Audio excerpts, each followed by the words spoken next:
Assalamualaikum warahmatullahi wabarakatuh. Halo guys, perkenalkan nama aku Zakia Zulfa Herunisa dan kamu bisa panggil aku dengan sebutan Zakia Orkia.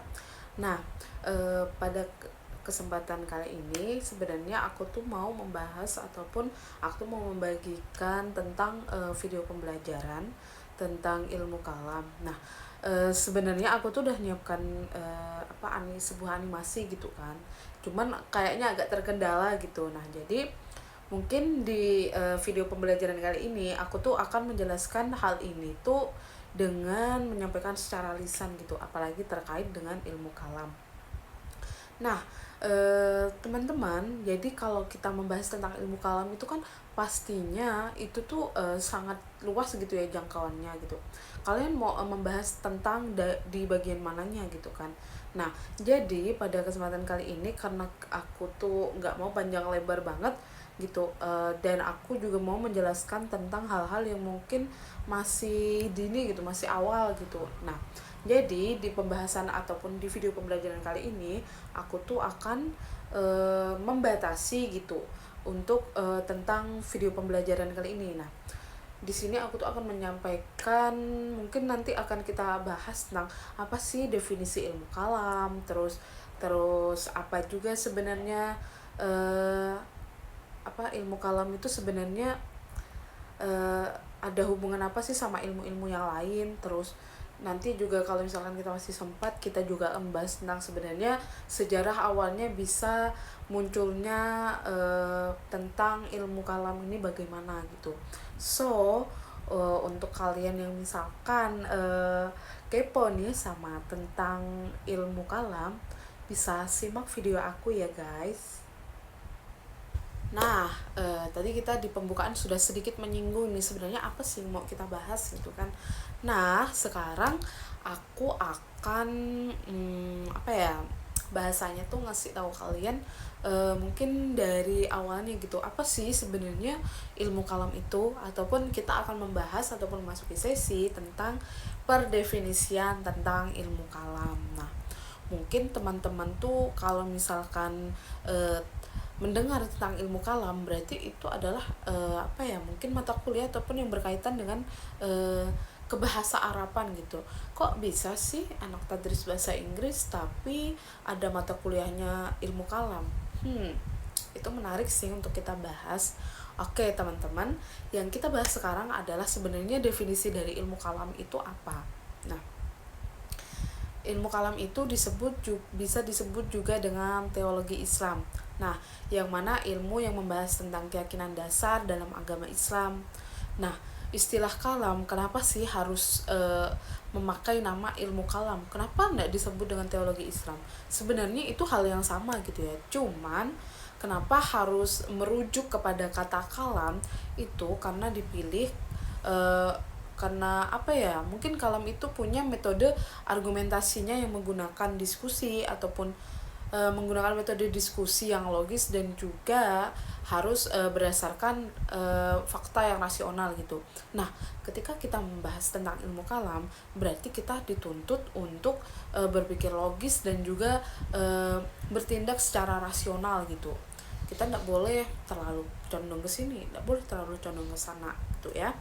Nah, selanjutnya sebenarnya kalau misalkan tadi itu kan kayak pendefinisian awal gitu. Nah, kita bahas perdefinisian ini dari menurut para ulama-ulama gitu. Nah, di sini aku tuh mengutip dua perdefinisian ilmu kalam itu dari Imam Al-Jurjani namanya, sama Imam Al-Baikilani gitu.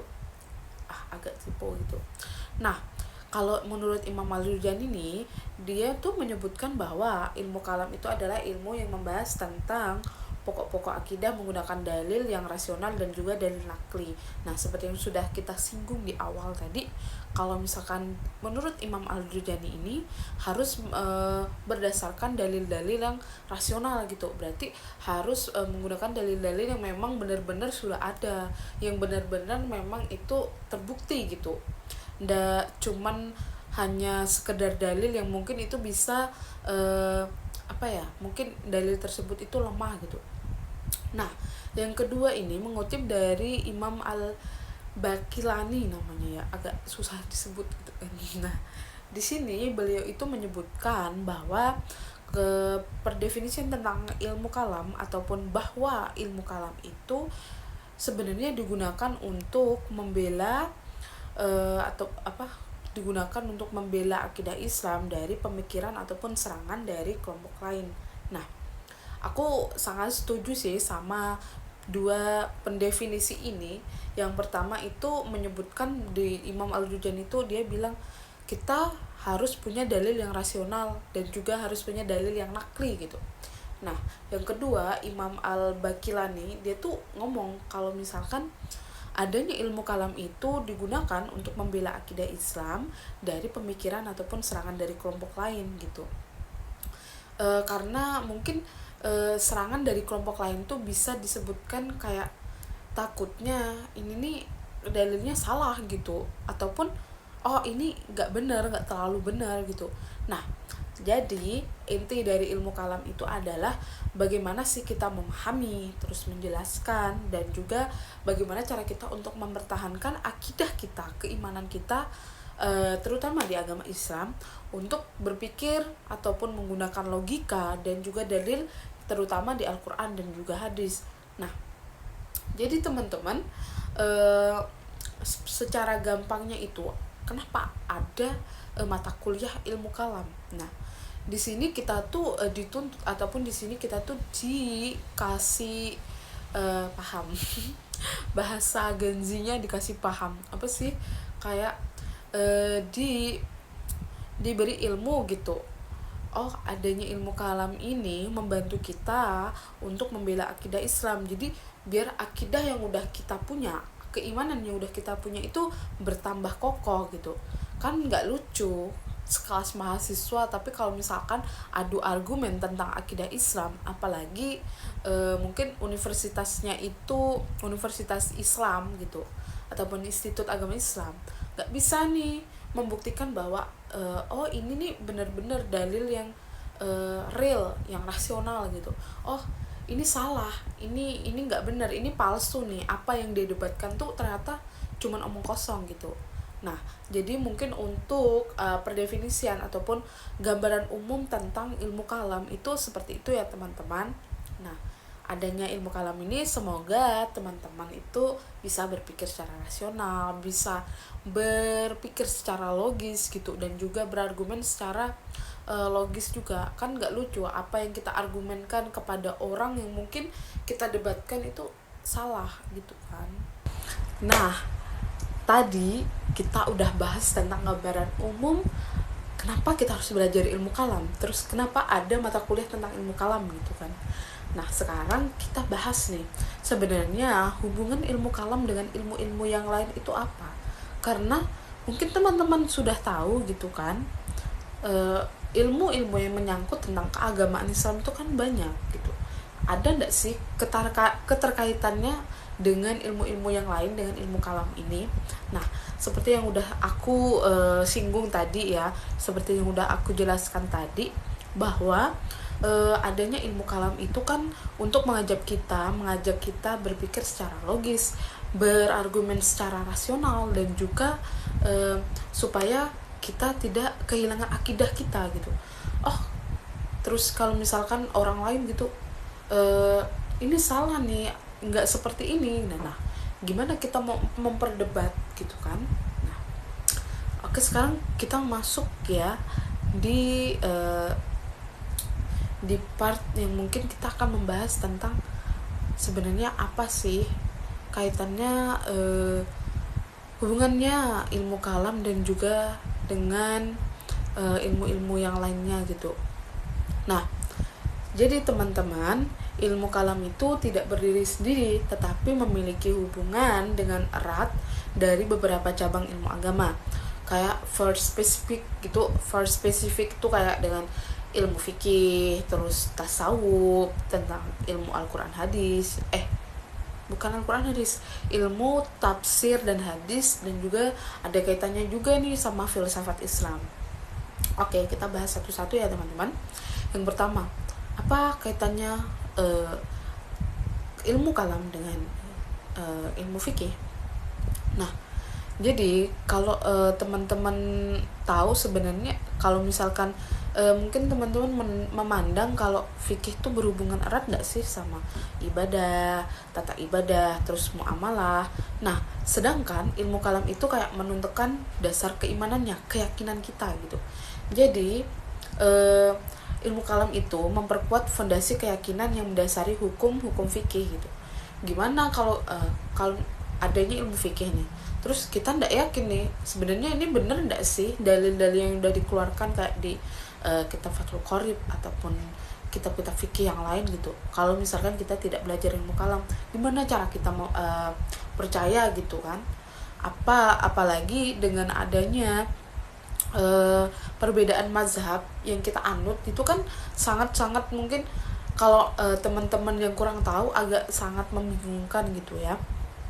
Terus apa hubungannya ilmu kalam dengan ilmu tasawuf? Ya, yang seperti teman-teman tahu, tasawuf itu berfokus pada kebersihan hati dan juga gimana kedekatan spiritual kita dengan Allah Subhanahu wa taala. Nah, sedangkan ilmu kalam itu menjadi pondasi gitu agar akidah kita, keimanan kita itu dan juga ilmu tasawufnya itu tidak menyimpang.